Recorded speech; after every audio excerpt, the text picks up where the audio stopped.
Join us right now on the Mattress Warehouse Hotline. It's our pal Chris Russell, the Rooster, Washington Football Team insider here for 106.7 The Fan. What's up, Chris? Good morning, guys. How are we? What's up, bro? Doing all right. So we've talked about a lot of the issues throughout the morning. There's plenty Let's of get those. your take there's lots. on some of the defensive issues. Why is this team not stopping the run at all? Well, I mean, if you watch the tape and listen to the coaches, and certainly saw plenty of evidence of it yesterday, there are still guys not in the right spot. But I will take it one step further, two steps further. And I said this before yesterday's game. I try and watch as much tape as I can. I'm not a coach. I'm not a scout. I'm not, I'm none of that stuff. I don't pretend to be. But I think I kind of know what I'm talking about. This defensive line still doesn't get a consistent enough push and close gaps and destroy and wrecks offensive lines, quite honestly, that they should take some advantage of in some spots. And we saw it yesterday, and we saw it again yesterday. And then on top of that, I'll just add this. A couple of times, guys, yesterday, Cole Holcomb, right in the right spot, especially one on an Adrian Peterson 13-yard run just as he came into the game. At the line of scrimmage, misses a tackle. Late in the game on, I think it was a little dump-off. This isn't a run, but, I mean, it's again the same problem of the linebackers not being good enough. He misses a tackle, and it costs 17, 18 extra yards total on those two plays, and then the 15-yard penalty on Kevin Pierre-Louis. Bostic makes a play, right? I know he didn't finish him, but you can't go in and spear somebody helmet to helmet. I know you're not trying to, but you can't do it. So even when they're in the right spot, after getting basically called out to the woodshed all last week by the head coach, a former linebacker, they still screw up. And again, the defensive line, it's good. It's fine. It's not great. It's not dominant. It's not explosive. It's not anything. I agree with you, 100%. It's been very disappointing, yeah. I don't want to go too crazy, looking too far ahead, but if you had the draft right now, and I guess you'd say you pick fourth, I mean, obviously they don't have their quarterback answer, so if you could get one of those top three, if anybody says Trey Lance, they haven't done their homework, or they're stupid. I'd be very skeptical of him playing one game at North Dakota State this year, especially. Yeah, well, and just watch the tape. He's the most inaccurate guy I've ever seen. I agree. From what never I've seen anything so like far. it. But I besides like quarterback, in the film lab, I like it. Nah, I mean whatever. What YouTube? But whatever. No, I watched the every throw. That's all you need. That actually does tell you everything. Besides quarterback, what would be your number one area where you would address in the draft? Because I think for me it'd be linebacker.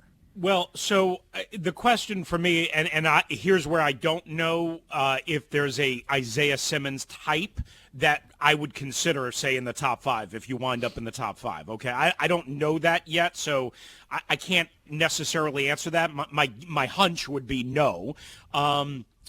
So the question for me then is, if you're not going quarterback, a lot of teams are going to say, well, you take a wide receiver and make an explosive pairing to Terry McLaurin. But, yeah, again, you don't have the court. How about the kid from Oregon, the left tackle, Sewell, I think is how you say his name? Yeah. I mean, you need a left tackle because we know Jaron Christian is not the answer.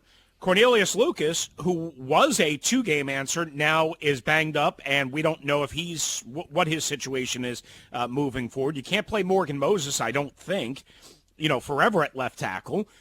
So, that is still a fundamental staple of your offense.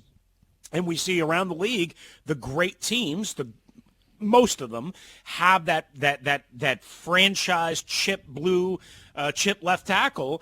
And to me, that's probably where I would go outside of quarterback if we're talking top five. Now, if we go into the top 10, well, again, obviously it'll depend on who's there. But then I think the argument expands.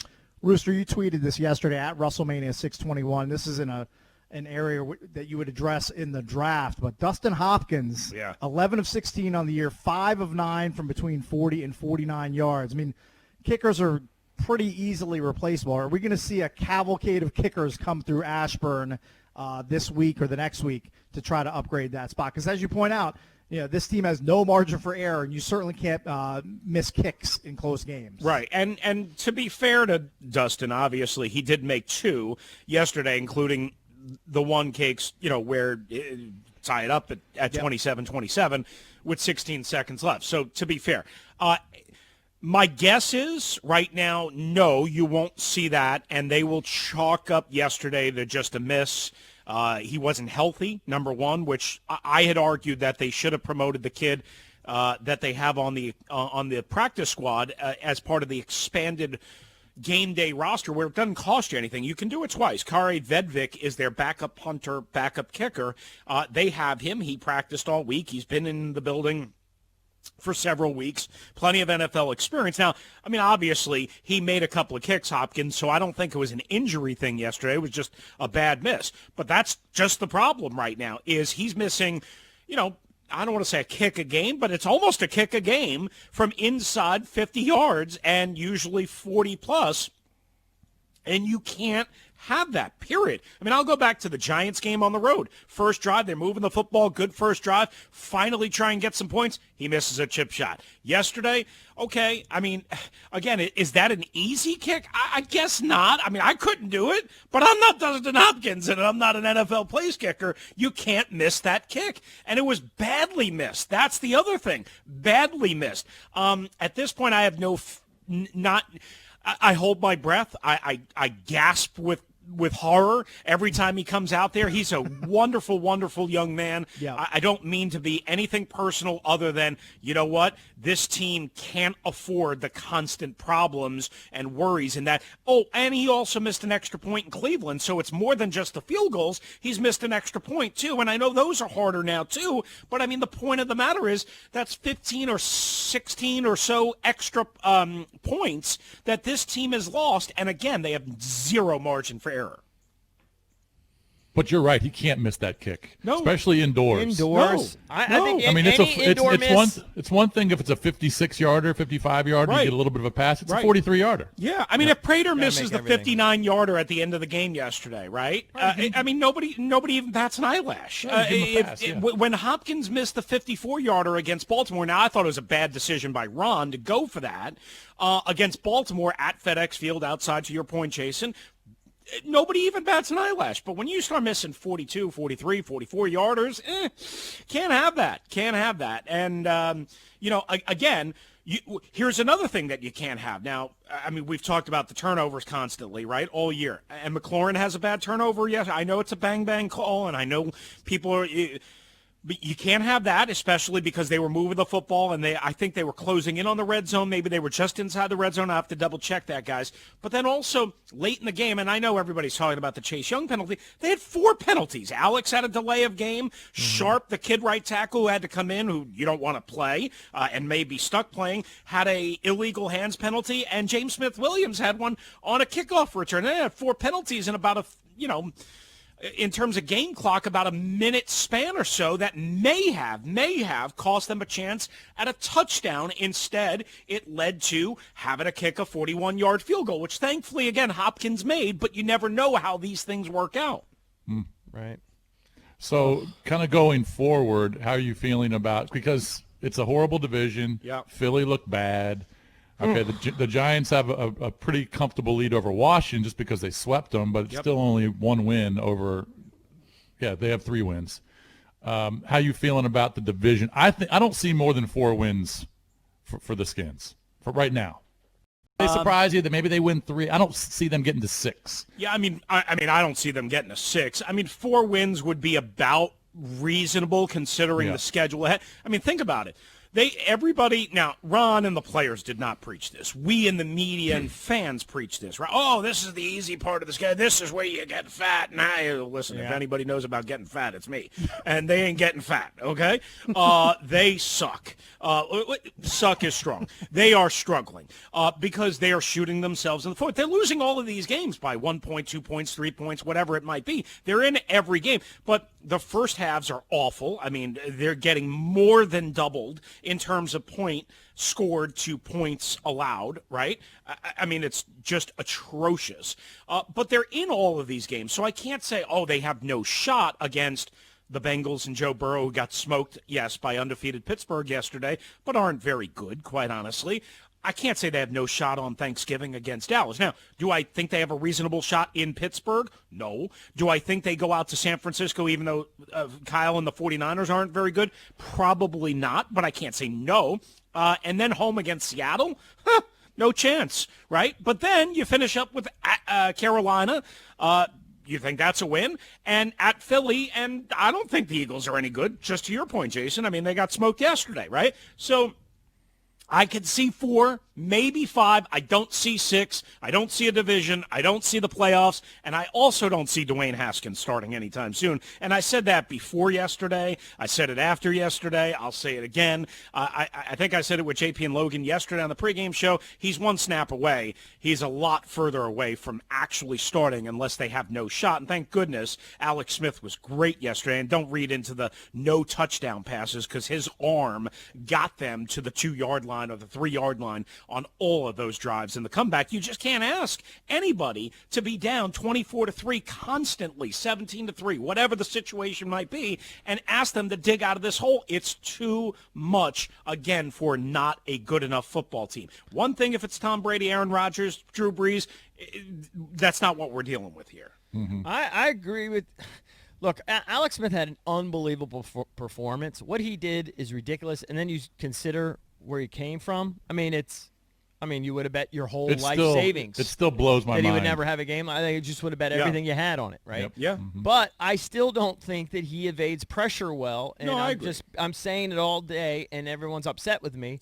But I felt like he was escaping pressure by the skin of his teeth.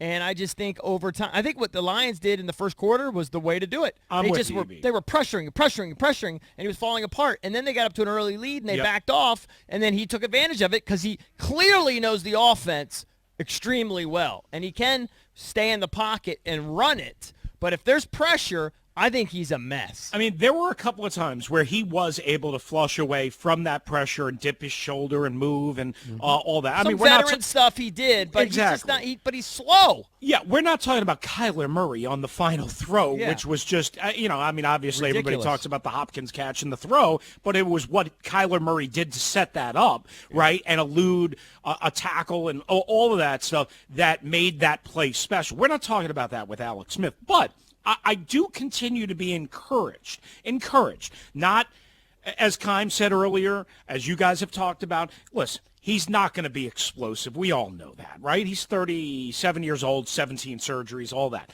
We all know that. But I do continue to be encouraged that he can move around a little bit and a little bit more and roll and buy a little extra time. I saw several examples of that yesterday. I saw once or twice against the Giants. Now, that being said, to your point, in the first quarter, when they were bringing a lot of pressure off the right edge of the Washington offense, left edge of their D, and then they switched it up and went after Cornelius Lucas and Schweitzer at the left guard and got home with a big hit on Alex on that.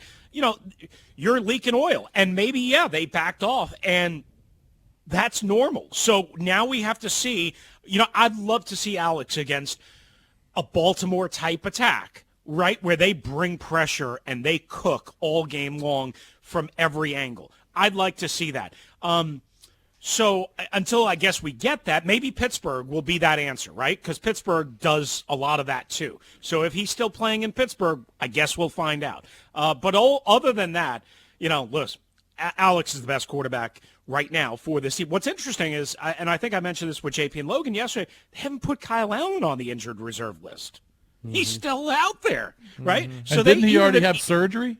Well, that's what was reported, and the last I heard was he was trending that way, and that was all the reports. But because we weren't there, I guess we all dropped the ball, and we never asked Ron for Ron hates talking about injuries, so we never asked Ron for a follow up of what the hell's going on here. But here's what I know: they haven't put him on IR. They love him, Chris. And it's the 3-game IR. It's not the 8-game IR. It's the 3-game IR. It doesn't make love sense. him. But they probably know something. Giving him the possibility they're not that of a return. stupid. I know. They must know something. But he can return. If they would have put him on the 3-game IR, he would have missed yesterday, next Sunday against the Bengals, Thanksgiving against the Cowboys, right? He could have returned as early as that Pittsburgh game.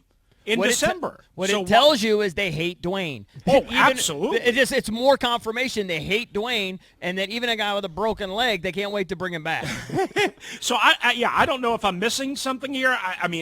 We'll double check with Ron when he becomes available later on today. Now he hates talking about injuries of Hey, can any you ask sort. one question? If you can sneak in the one question, my question is, on that last drive when they take a shot play, why did Jeff Badette not Terry McLaurin?